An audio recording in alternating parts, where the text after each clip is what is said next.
we can see Paul coming, and what he is saying in verse 21 to 28 is simply the message that he's been saying all the time. But he is having a little bit of a different approach. He was all the time showing to them and saying to them, listen, you cannot have life by the law. I have been there. It doesn't have power. I know what I'm talking about, and so forth. And here and there, he was quoting Abraham and so forth. But now he's going into a very good explanation of this. And he's saying, I want to show you what the law actually says. Like I said previously, we need to know that the Gentiles didn't have the law. They weren't even allowed to all the time. I mean, they could stand outside of the synagogue and hear the law written or the law read, but the explanation that the people in the synagogue would give of the law was always a message of exclusion.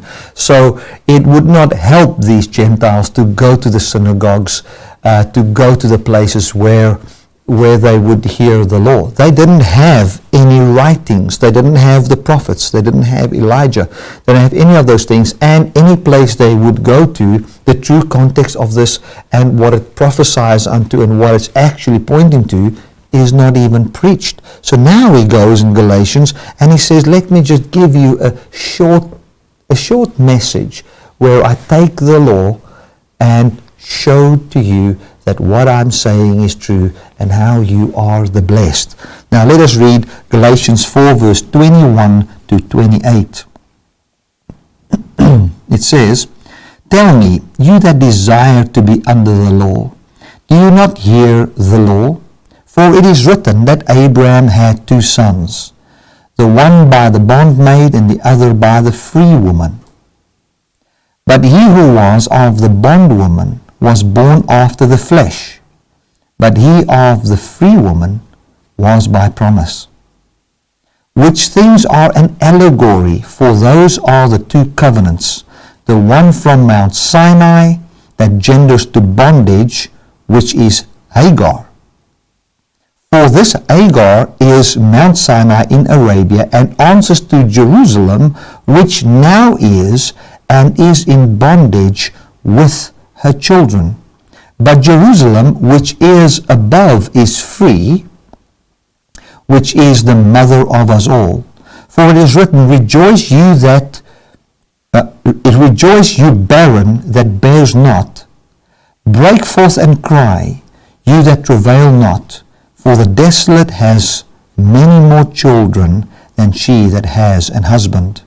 Now we, brethren, as Isaac was, are the children of promise. Now this is a very powerful thing that Paul is saying here.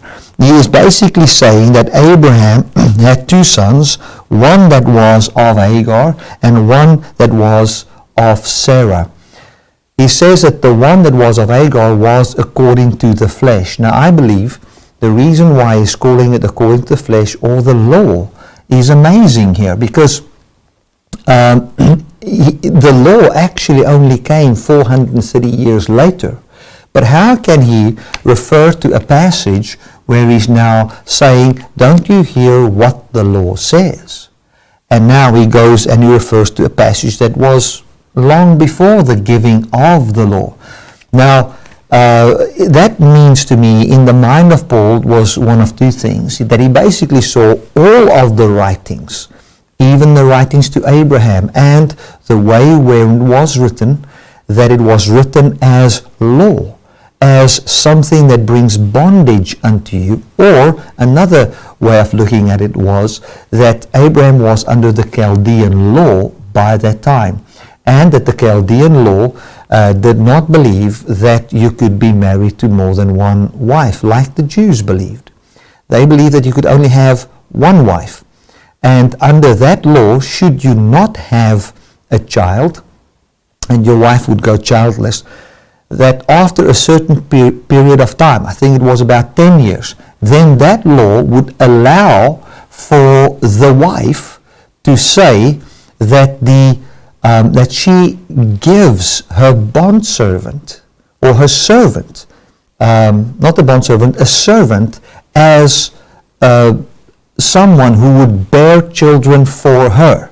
That means that the lady that worked in the house, that was Hagar at that time, which was a slave or a servant unto Abraham and Sarah, that Sarah was allowed by the law to say unto Abraham, Abraham, you take her now, and she will bear me a child, which will then be a child that was born under the law, or because of the law system that there was. And what the law then also said, if you go and study out that law, it said that you were never allowed to tell that bondwoman to leave the house, because if she would bear you a child, then she and her child, by that law, had to stay in the house forever, and that the child that was born of the flesh or of the law would then be an heir. Now, he comes and he says, listen, let us see what is truly said here. What was said to Abraham, and how does that apply unto us? He says that this bondwoman or the slave woman was then, and the child that came forth from the bondwoman was then born after the flesh, and not the one that God has promised. So he says, that which comes forth from a law or from the flesh, he calls this now born after the flesh, or born after the working or the doing of man, born after man-made plans and ability. It was man that decided, this is what I must do, and he went and brought forth what God has promised. So he says, if you want to bring forth what God has promised according to the law, according to your own works, it is not what God has promised. So the heir and the one who would be one that inherits is not the one that comes from the law, but the one that comes from promise only. And we have established what this promise thing is about in Galatians chapter 3 so clearly. And he says that God is one, and that the only way we can be an heir is of the doing, where God is the Alpha and the Omega of the whole thing, where it is not by the hand of a mediator, where there is a deal or any of those kind of things. And we also see in this passage that it says here that this bondwoman now, Paul comes and says, this bondwoman, the one that is of the law, is now answering to Jerusalem and Sinai, talking about the law of Moses, talking about a law whereby we have fruit.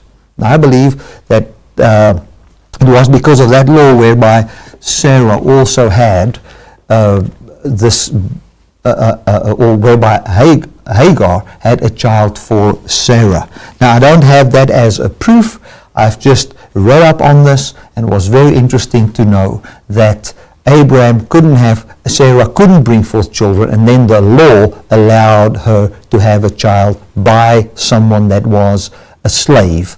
And the beautiful, if we look from there, the whole thing that Paul comes with when he talks about the slave or being in slavery, using the slave language and all of that.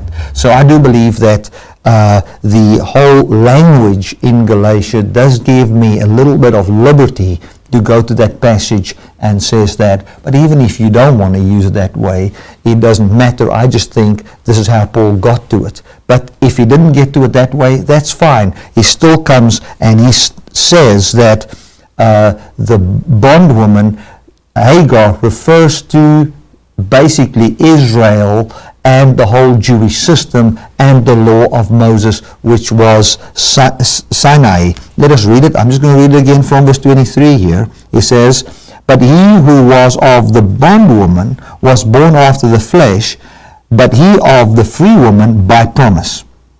Flesh here simply meaning works, your own ability, obeying laws.